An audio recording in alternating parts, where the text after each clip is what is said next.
Hello नमस्कार दोस्तों, मैं संध्या पांडे। आज आपको 9th क्लास की चैप्टर 2 यूरोप में समाजवाद एवं रूसी क्रांति के बारे में हम पढ़ेंगे। तो चलिए स्टार्ट करते हैं समय न गंवा के। सामाजिक परिवर्तन का युग। पिछले अध्याय में आपने फ्रांसीसी क्रांति के बाद यूरोप में फैलते जा रहे स्वतंत्रता और समानता के शक्तिशाली विचारों के बारे में पढ़ा। फ्रांसीसी क्रांति ने सामाजिक संरचना के क्षेत्र में आमूल परिवर्तन की संभावनाओं का सूत्रपात कर दिया था। जैसा कि आप पढ़ चुके हैं, 18वीं सदी से पहले फ्रांस का समाज मोटे तौर पर स्टेट्स और श्रेणियों में बटा हुआ था। समाज की आर्थिक और सामाजिक सत्ता पर कुलीन वर्ग और चर्च का नियंत्रण था, लेकिन क्रांति के बाद इस संरचना को बदलना संभव दिखाई देने लगा। यूरोप और एशिया सहित दुनिया के बहुत सारे हिस्सों में व्यक्तिगत अधिकारों के स्वरूप और सामाजिक सत्ता पर किसका नियंत्रण हो, इस पर चर्चा छिड़ गई। भारत में भी राजा राम मोहन राय और डेरोजियो ने फ्रांसीसी क्रांति के महत्व का उल्लेख किया। और भी बहुत सारे लोग क्रांति पश्चात यूरोप की स्थितियों के बारे में चल रही बहस में कूद पड़े। आगे चलकर उपनिवेशों में घटी घटनाओं ने भी इस विचारों को नया रूप प्रदान करने में योगदान दिया। मगर यूरोप में भी सभी लोग आमूल समाज परिवर्तन के पक्ष में नहीं थे। इस सवाल पर सबकी अलग अलग राय थी। बहुत सारे लोग बदलाव के तौर लिए तो तैयार थे, लेकिन वह चाहते थे कि यह बदलाव धीरे धीरे हो। एक खेमा मानता था कि समाज का आमूल पुनर्गठन जरूरी है। कुछ रूढ़वादी थे तो कुछ उदारवादी या आमूल परिवर्तनवादी समाधानों के पक्ष में था। उस समय के संदर्भ में इन शब्दों का क्या महत्व था, राजनीति की इन धाराओं में क्या फर्क थे और कौन कौन से बातें थीं जो समान थी। यहाँ हमें ध्यान रखना चाहिए कि इन शब्दों का अर्थ हर काल और परिवेश में एक नहीं होता। इस अध्याय में हम 19वीं शताब्दी की कुछ महत्वपूर्ण राजनीतिक परंपराओं का अध्ययन करेंगे और देखेंगे कि उन्होंने परिवर्तन के संदर्भ में क्या असर डाला। इसके बाद हम एक ऐसी ऐतिहासिक घटना पर अपना ध्यान केंद्रित करेंगे जिसमें समाज के रेडिकल पुनर्गठन का एक गंभीर प्रयास किया गया। रूस में हुई क्रांति के फलस्वरूप समाजवाद 20वीं सदी का स्वरूप तय करने वाले सबसे महत्वपूर्ण और शक्तिशाली विचारों की श्रृंखला का हिस्सा बन गया। उदारवादी, रेडिकल और रूढ़वादी। समाज परिवर्तन के समर्थकों में एक समूह उदारवादियों का था। उदारवादी ऐसे राष्ट्र चाहते थे जिसमें सभी धर्मों को बराबर का सम्मान और जगह मिले।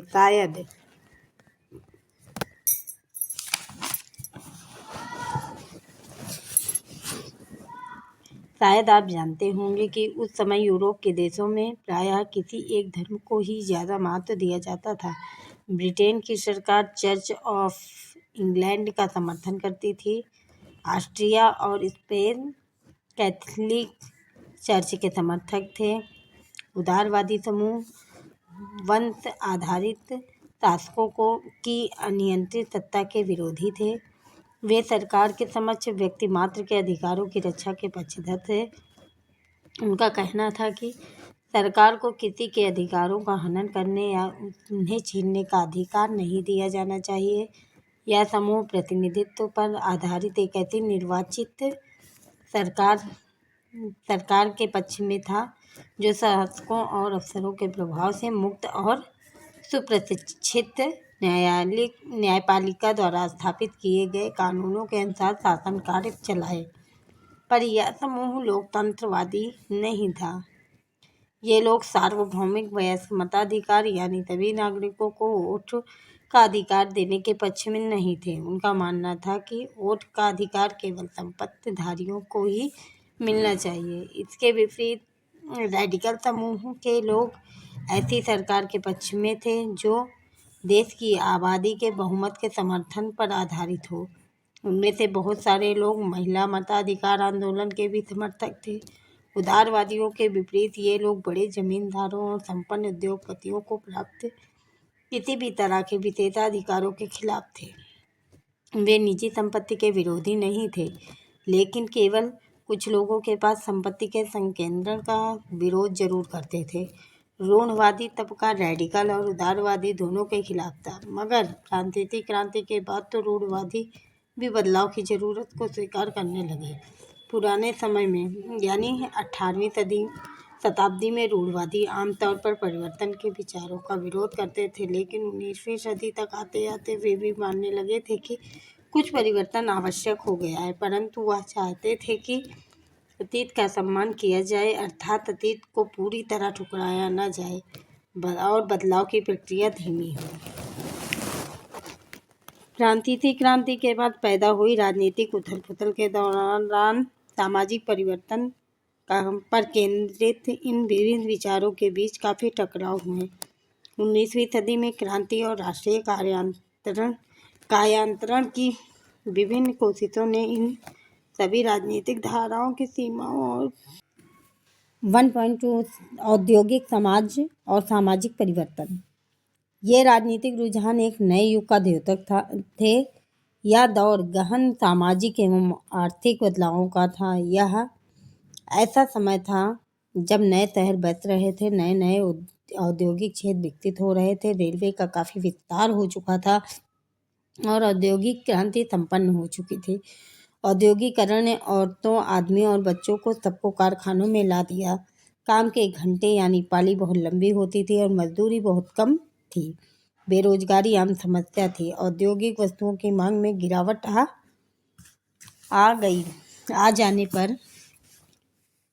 आ जाने पर तो बेरोजगारी और बढ़ जाती थी। शहर तेजी से बसते और फैलते जा रहे थे, इसलिए आवास और साफ सफाई का काम भी मुश्किल होता जा रहा था। उदारवादी और रेडिकल दोनों ही इन समस्याओं का हल खोजने की कोशिश कर रहे थे। लगभग सभी उद्योग व्यक्तिगत स्वामित्व में थे। बहुत सारे रेडिकल और उदारवादियों के पास भी काफ़ी संपत्ति थी और उनके यहाँ बहुत सारे लोग नौकरी करते थे।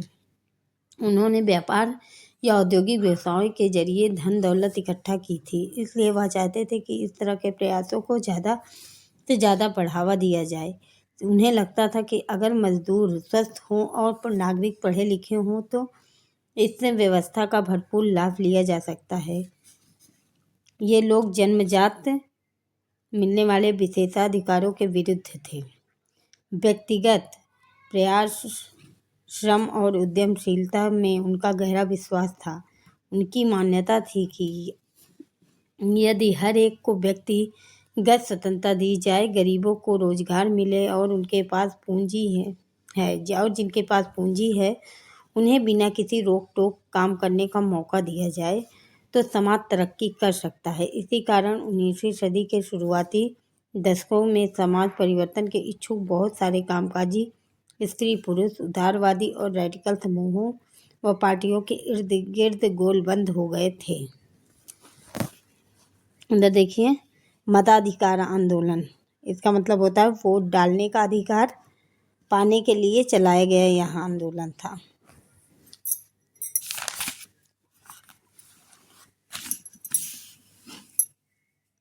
यूरोप में 1815 में जिस तरह की सरकारें बनी, उनसे छुटकारा पाने के लिए कुछ राष्ट्रवादी, उदारवादी और रेडिकल आंदोलनकारी क्रांति के पक्ष में थे। फ्रांस, इटली, जर्मनी और रूस में ऐसे लोग क्रांतिकारी हो गए और राजाओं के तख्तापलट का प्रयास करने लगे। राष्ट्रवादी कार्यकर्ता क्रांति के जरिए ऐसे राष्ट्रों की स्थापना करना चाहते थे जिनमें सभी नागरिकों को समान अधिकार प्राप्त हो।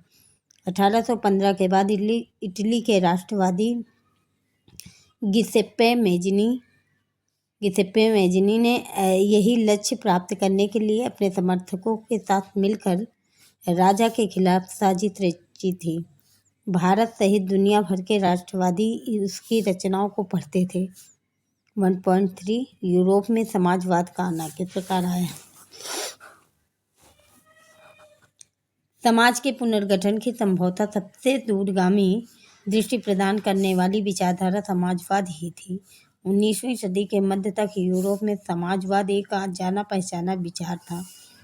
उसकी तरफ बहुत सारे लोगों का ध्यान आकर्षित हो रहा था। समाजवादी निजी संपत्ति के विरोधी थे, यानी वे संपत्ति पर निजी स्वामित्व को सही नहीं मानते थे। उनका कहना था कि संपत्ति के निजी स्वामित्व की व्यवस्था ही सारी समस्याओं की जड़ है। वे ऐसा क्यों मानते थे? उनका तर्क था कि बहुत सारे लोगों के पास संपत्ति तो है जिससे दूसरों को रोजगार भी मिलता है, लेकिन समस्या यह है कि संपत्तिधारी व्यक्ति को सिर्फ अपने फायदे से ही मतलब रहता है। वह उनके बारे में नहीं सोचता जो उसकी संपत्ति को उत्पादनशील बनाते हैं। इसलिए अगर संपत्ति पर किसी एक व्यक्ति के बजाय पूरे समाज का नियंत्रण हो तो साझा सामाजिक हितों पर ज़्यादा अच्छी तरह से ध्यान दिया जा सकता है। समाजवादी इस तरह का बदलाव चाहते थे और इसके लिए उन्होंने बड़े पैमाने पर अभियान चलाया। कोई समाज संपत्ति के बिना कैसे चल सकता है? समाजवादी समाज का आधार क्या होगा? समाजवादियों के पास भविष्य की एक बिल्कुल भिन्न दृष्टि थी। कुछ समाजवादियों को कोऑपरेटिव यानी सामूहिक उद्यम के विचार में दिलचस्पी थी। इंग्लैंड के जाने माने उद्योगपति रॉबर्ट ओवेन 1771 से 1858 ने इंडियाना अमेरिका में नया समन्वय के नाम से एक नए तरह के समुदाय की रचना का प्रयास किया। कुछ समाजवादी मानते थे कि केवल व्यक्तिगत पहलकदमी से बहुत बड़े सामूहिक खेत नहीं बनाए जा सकते। वह चाहते थे कि सरकार अपनी तरफ से सामूहिक खेती को बढ़ावा दे। उदाहरण के लिए फ्रांस में लुई ब्लांक 1813 से 1882 तक चाहते थे कि सरकार पूंजीवादी उद्यमों की जगह सामूहिक उद्यमों को बढ़ावा दे। कोऑपरेटिव ऐसे लोगों के समूह थे जो मिलकर चीज़ें बनाते थे और मुनाफे को प्रत्येक सदस्य द्वारा किए गए काम के हिसाब से आपस में बांट लेते थे। कार्ल मार्क्स 1818 से 1882 तक थे और फ्रेडरिक एंगल्स 1820 से 1895 तक ने इस दिशा में कई नए तर्क पेश किए। कार्ल मार्क्स का विचार था कि औद्योगिक समाज पूंजीवादी समाज है। फैक्ट्रियों में लगी पूंजी पर पूंजीपतियों का स्वामित्व है। पूंजीपतियों का मुनाफा मजदूरों की मेहनत से पैदा होता है। मार्क्स का निष्कर्ष था कि जब तक निजी पूंजीपति इसी तरह मुनाफे का संचय करते जाएंगे तब तक मजदूरों की स्थिति में सुधार नहीं हो सकता। अपनी स्थिति में सुधार लाने के लिए मजदूरों को पूंजीवाद व निजी संपत्ति पर आधारित शासन को उखाड़ फेंकना होगा। मार्क्स का विश्वास था कि खुद को पूंजीवादी शोषण से मुक्त कराने के लिए मजदूरों को एक अत्यंत भिन्न किस्म का समाज बनाना होगा जिसमें सारी संपत्ति पर पूरे समाज का यानी सामाजिक नियंत्रण और स्वामित्व रहेगा। उन्होंने भविष्य के इस समाज को साम्यवादी कम्युनिस्ट समाज का नाम दिया। मार्क्स का विश्वास था कि पूंजीपतियों के साथ होने वाले संघर्ष में जीत अंततः मजदूरों की ही होगी। उनकी राय में कम्युनिस्ट समाज ही भविष्य का समाज होगा। 1.4 समाज के लिए समर्थन 1870 का दशक आते आते समाजवादी विचार पूरे यूरोप में फैल चुके थे। अपने प्रयासों में समन्वय लाने के लिए समाजवादियों ने द्वितीय इंटरनेशनल के नाम से एक अंतर्राष्ट्रीय संस्था भी बना ली थी। इंग्लैंड और जर्मनी के मजदूरों ने अपने जीवन और कार्य स्थितियों में सुधार लाने के लिए संगठन बनाना शुरू कर दिया था। संकट के समय अपने सदस्यों को मदद पहुंचाने के लिए इन संगठनों ने कोष स्थापित किए और काम के घंटों में कमी तथा मताधिकार के लिए आवाज़ उठाना शुरू कर दिया। जर्मनी में सोशल डेमोक्रेटिक पार्टी SPD के साथ इन संगठनों के काफ़ी गहरे रिश्ते थे और संसदीय चुनावों में वे पार्टी की मदद भी करते थे। 1905 तक ब्रिटेन के समाजवादियों और ट्रेड यूनियन अधिकार आंदोलनकारियों ने लेबर पार्टी के नाम से अपनी एक अलग पार्टी बना ली थी। फ्रांस में भी सोशलिस्ट पार्टी के नाम से ऐसी ही एक पार्टी का गठन किया गया, लेकिन 1914 तक यूरोप में समाजवादी कभी भी सरकार बनाने में कामयाब नहीं हो पाए। संसदीय राजनीति में उनके प्रतिनिधि बड़ी संख्या में जीतते रहे। उन्होंने कानून बनवाने में भी अहम भूमिका निभाई, मगर सरकारों में रूढ़िवादियों, उदारवादियों और रेडिकलों का भी दबदबा बना रहा।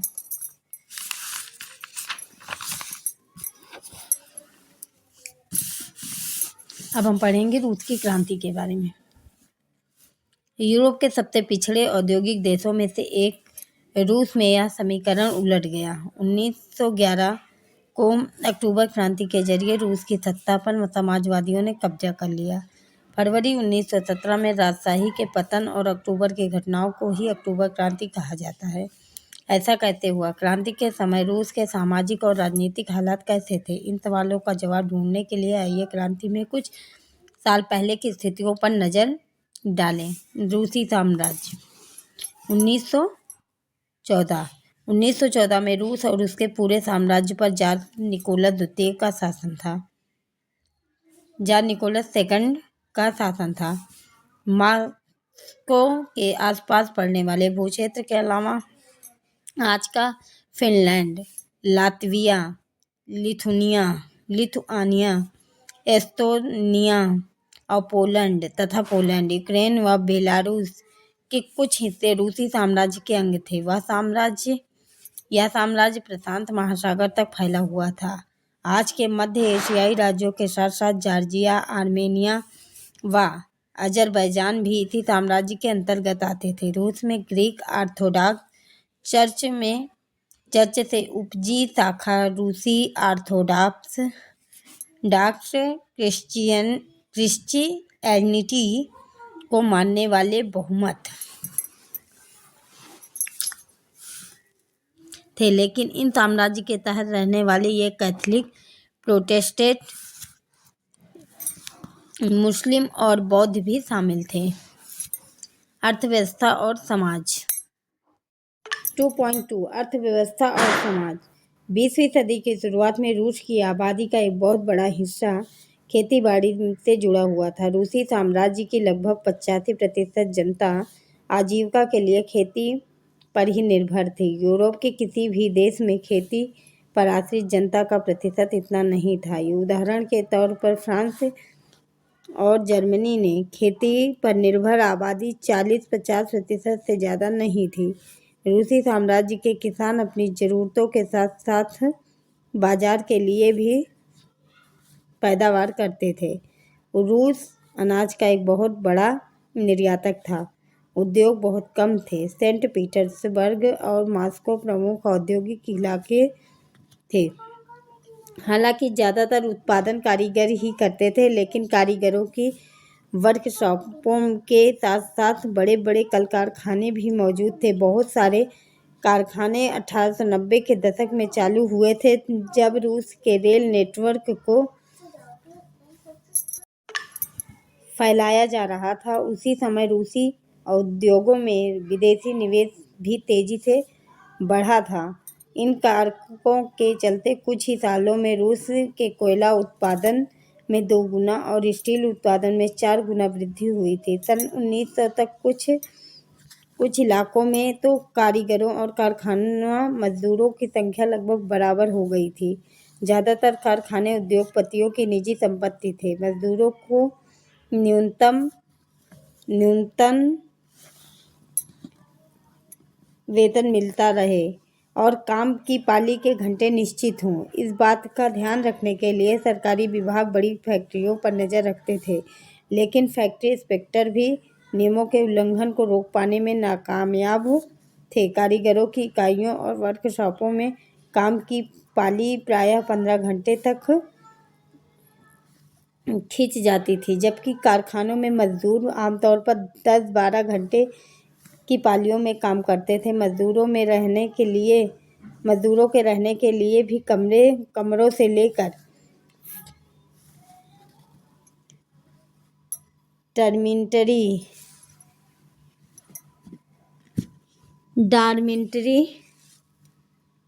तक तरह तरह की व्यवस्था मौजूद थी। सामाजिक स्तर पर मजदूर बटे हुए थे। कुछ मजदूर अपने मूल गांव के साथ अभी भी गहरे संबंध बनाए हुए थे। बहुत सारे मजदूर अस्थायी रूप से शहरों में ही बस चुके थे। उनके बीच योग्यता और दक्षता के स्तर पर भी काफ़ी फर्क था। सेंट पीटर्सबर्ग के एक धातु मजदूर ने कहा था, धातु कर्मी मजदूरों में खुद को साहब मानते थे। उनके काम में ज़्यादा प्रशिक्षण और निपुणता की ज़रूरत जो रहती थी। 1914 में फैक्ट्री मजदूरों में औरतों की संख्या 31% थी, लेकिन उन्हें पुरुष मजदूरों के मुकाबले कम वेतन मिलता था। मर्दों की तनख्वाह के मुकाबले आधे से अधिक से 3/4 तक मजदूरों के बीच मौजूद फासला उनके पहनावे और व्यवहार में भी साफ दिखाई देता था। यद्यपि कुछ मजदूरों ने बेरोजगारी या आर्थिक संकट के समय एक दूसरे की मदद करने के लिए संगठन बना लिए थे, लेकिन ऐसे संगठन बहुत कम थे।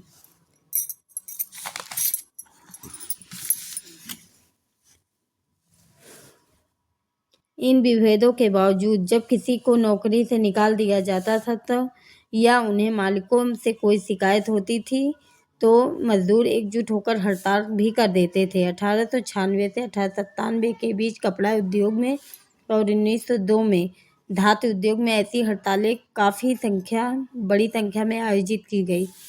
देहात की ज़्यादातर जमीन पर किसान खेती करते थे, लेकिन विशाल संपत्तियों पर सामंतों, राजशाही, ऑर्थोडॉक्स चर्च का कब्जा था। मजदूरों की तरह किसान भी बटे हुए थे। किसान बहुत धार्मिक स्वभाव के थे। इक्का दुक्का अपवादों को छोड़ दिया जाए तो वे सामंतों और नवाबों का बिल्कुल सम्मान नहीं करते थे। नवाबों और सामंतों को जो सत्ता और हैसियत मिली थी वह लोकप्रियता की वजह से नहीं, बल्कि जार के प्रति उनकी निष्ठा और सेवाओं के बदले में मिली थी। यहाँ की स्थिति फ्रांस जैसी नहीं थी। मिसाल के तौर पर फ्रांसीसी क्रांति के दौरान ब्रिटेनी के किसान न केवल नवाबों का सम्मान करते थे, बल्कि उन्होंने नवाबों को बचाने के लिए बाकायदा लड़ाइयाँ भी लड़ीं। इसके विपरीत रूस के किसान चाहते थे कि नवाबों की जमीन छीनकर किसानों के बीच बांट दी जाए। बहुधा वह लगान भी नहीं चुकाते थे। कई जगहों तो जमींदारों की हत्या भी की जा चुकी थी। 1902 में दक्षिण रूस में ऐसी घटनाएं बड़े पैमाने पर घटी। 1905 में तो पूरे रूस में ही ऐसी घटनाएं घटने लगी। रूसी किसान यूरोप के बाकी किसानों के मुकाबले एक और लिहाज से भिन्न थे। यहाँ के किसान समय समय पर सारी जमीन को अपने कम्यून मीर को सौंप देते थे और फिर कम्यून ही प्रत्येक परिवार की ज़रूरतों के हिसाब से किसान को ज़मीन बांटता था। 2.3 रूस में समाजवाद। 1914 से पहले रूस में सभी राजनीतिक पार्टियां गैरकानूनी थीं। मार्क्स के विचारों को मानने वाले समाजवादियों ने 1898 में Russian social democratic workers party, रूसी सामाजिक लोकतांत्रिक श्रमिक पार्टी का गठन किया था। सरकारी आतंक के कारण इन पार्टी को गैर कानूनी संगठन के रूप में काम करना पड़ता था। इस पार्टी का एक अखबार निकाला था। उसने मजदूरों को संगठित किया था और हड़ताल आदि कार्यक्रम आयोजित किए गए थे।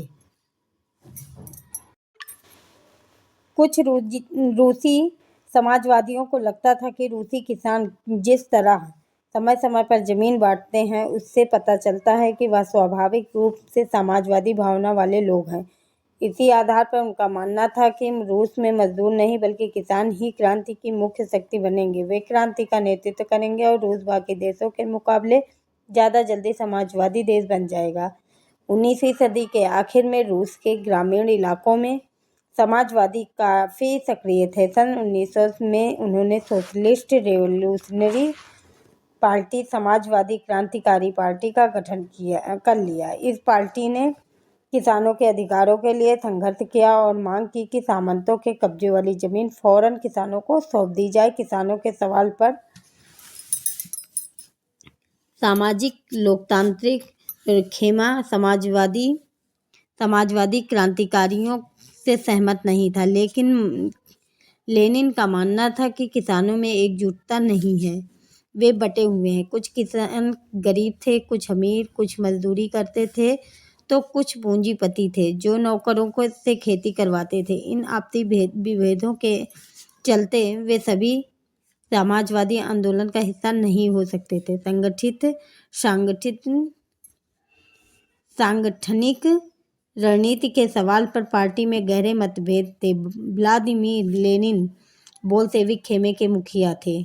सोचते थे कि जार जो राजा था शासित रूस सब जैसे दमनकारी समाज में पार्टी अत्यंत अनुशासित होनी चाहिए और अपने सदस्यों की संख्या व स्तर पर उसका पूरा नियंत्रण होना चाहिए।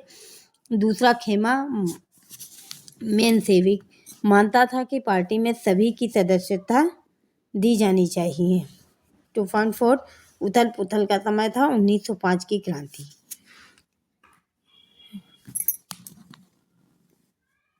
रूस एक निरंकुश राजशाही था। अन्य यूरोपीय शासकों के विपरीत 20वीं सदी की शुरुआत में ही जान राष्ट्रीय संसद के अधीन नहीं था। उदारवादियों की इस स्थिति को खत्म करने के लिए बड़े पैमाने पर मुहिम चलाई गई।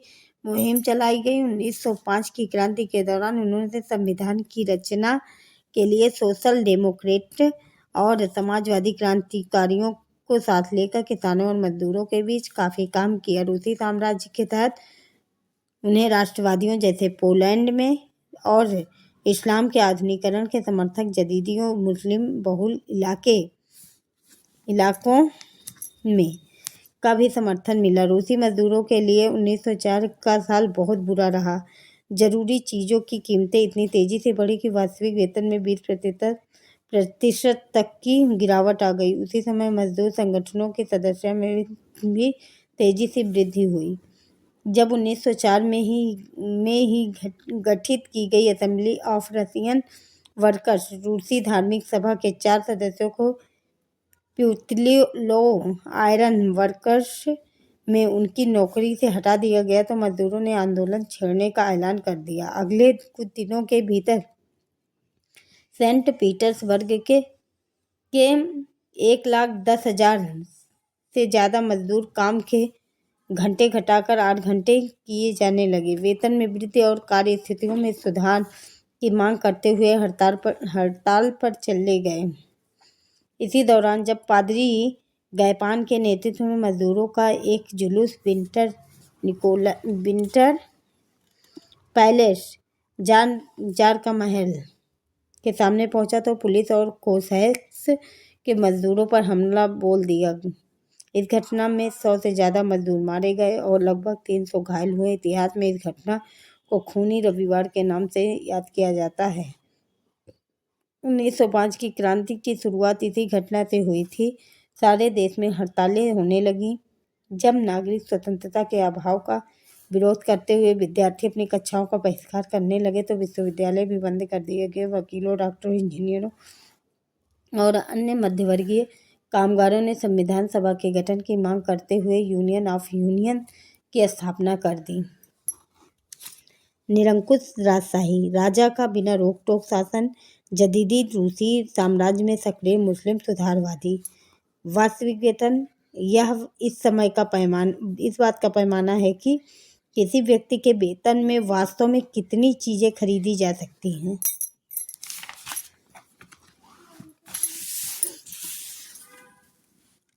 1905 की क्रांति के दौरान जार ने एक निर्वाचित परामर्शदाता संसद या ड्यूमा के गठन पर अपनी सहमति दे दी। क्रांति के समय कुछ दिन तक फैक्ट्री मजदूरों को बहुत सारी ट्रेड यूनियनें, फैक्ट्री कमेटियां भी अस्तित्व में रहीं। 1905 के बाद ऐसी ज़्यादातर कमेटियां और यूनियनें अनधिकृत रूप से काम करने लगी क्योंकि उन्हें गैर कानूनी घोषित कर दिया गया था। राजनीतिक गतिविधियों पर भारी पाबंदी लगा दी गई। जार ने पहली ड्यूमा को मात्र 75 दिन के भीतर और पुनः निर्वाचित दूसरी ड्यूमा को 3 महीने के भीतर बर्खास्त कर दिया। वह किसी तरह की जवाबदेही या अपनी सत्ता पर किसी तरह का अंकुश नहीं चाहता था। उसने मतदान कानूनों में फेरबदल करके तीसरी ड्यूमा में रूढ़िवादी राजनेताओं को भर डाला। उदारवादियों और क्रांतिकारियों को बाहर रखा गया। 2.5 पहला विश्व युद्ध और रूसी साम्राज्य। 1914 में 2 यूरोपीय गठबंधनों के बीच युद्ध छिड़ गया। एक खेमे में जर्मनी, ऑस्ट्रिया और तुर्की केंद्रीय शक्तियां थीं तो दूसरे खेमे में फ्रांस, ब्रिटेन और रूस। बाद में इटली और रोमानिया भी इस खेमे में शामिल हो गए थे। इन सभी देशों के पास विशाल वैश्विक साम्राज्य थे, इसलिए यूरोप के साथ साथ यह युद्ध यूरोप के बाहर भी फैलता गया। फैल गया था। इसी युद्ध को पहला विश्व युद्ध कहा गया जाता है। इस युद्ध को शुरू में रूसियों का काफ़ी समर्थन मिला। जनता ने जार का साथ दिया, लेकिन जैसे जैसे युद्ध लंबा खिंचता गया, जार ने ड्यूमा में मौजूद कुछ पार्टियों की सलाह लेना छोड़ दिया। उसके प्रति जन समर्थन कम होने लगे। जर्मनी विरोधी भावनाएं दिनों दिन बलवती होने लगी। जर्मनी विरोधी भावनाओं के कारण ही लोगों ने सेंट पीटर्सबर्ग का नाम बदलकर पेट्रोग्राद रख दिया, क्योंकि सेंट पीटर्सबर्ग जर्मन नाम था। जार की पत्नी महारानी अलेक्सांद्रा के जर्मन मूल का होने और उसे घटिया सलाहकारों, खासतौर से रासपुतिन नामक एक सन्यासी ने राजशाही को और अलोकप्रिय बना दिया। प्रथम विश्व युद्ध के पूर्वी मोर्चे पर चल रही लड़ाई पश्चिमी मोर्चे की लड़ाई से भिन्न थी। पश्चिम में सैनिक पूर्वी फ्रांस की सीमा पर बनी खाइयों से लड़ाई लड़ रहे थे, जबकि पूर्वी मोर्चे पर सेना ने काफ़ी बड़ा फासला तय कर लिया था। इस मोर्चे पर बहुत सारे सैनिक मौत के मुंह में जा चुके थे। सेना की पराजय ने रूसियों का मनोबल तोड़ दिया। 1914 से 1916 के बीच जर्मनी और ऑस्ट्रिया में रूसी सेनाओं को भारी पराजय झेलनी पड़ी। 1917 तक 70 लाख लोग मारे जा चुके थे। पीछे इटली रूसी सेनाओं ने रास्ते में पड़ने वाले फसलों और इमारतों को भी नष्ट कर डाला, ताकि दुश्मन की सेना वहां टिक ही न सके।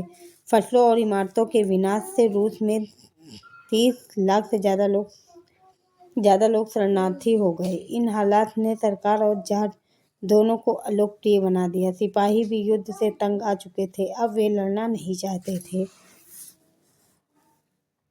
युद्ध से उद्योगों पर भी बुरा असर पड़ा। रूस के अपने उद्योग तो वैसे भी बहुत कम थे। अब तो बाहर से मिलने वाली आपूर्ति भी बंद हो गई, क्योंकि बाल्टिक समुद्र जिस रास्ते से विदेशी औद्योगिक सामान आते थे, उस पर जर्मनी का कब्जा हो चुका था। यूरोप के बाकी देशों के मुकाबले रूस के औद्योगिक उपकरण ज़्यादा तेजी से बेकार होने लगे। 1916 के तक रेलवे लाइनें टूटने लगी। अच्छी सेहत वाले मर्दों को युद्ध में झोंक दिया गया। देश भर के मजदूरों की कमी पड़ने लगी और ज़रूरी सामान बनाने वाली छोटी छोटी वर्कशॉप्स ठप होने लगी। ज़्यादातर अनाज सैनिकों का पेट भरने के लिए मोर्चे पर भेजा जाने लगा। शहरों में रहने वालों के लिए रोटी और आटे की किल्लत पैदा हो गई। 1916 की सर्दियों में रोटी की दुकानों पर अक्सर दंगे होने लगे।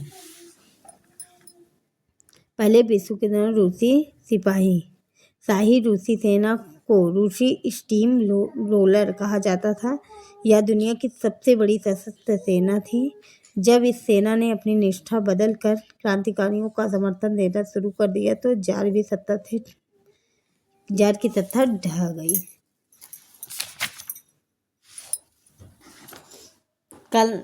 आज तक के लिए हो गया।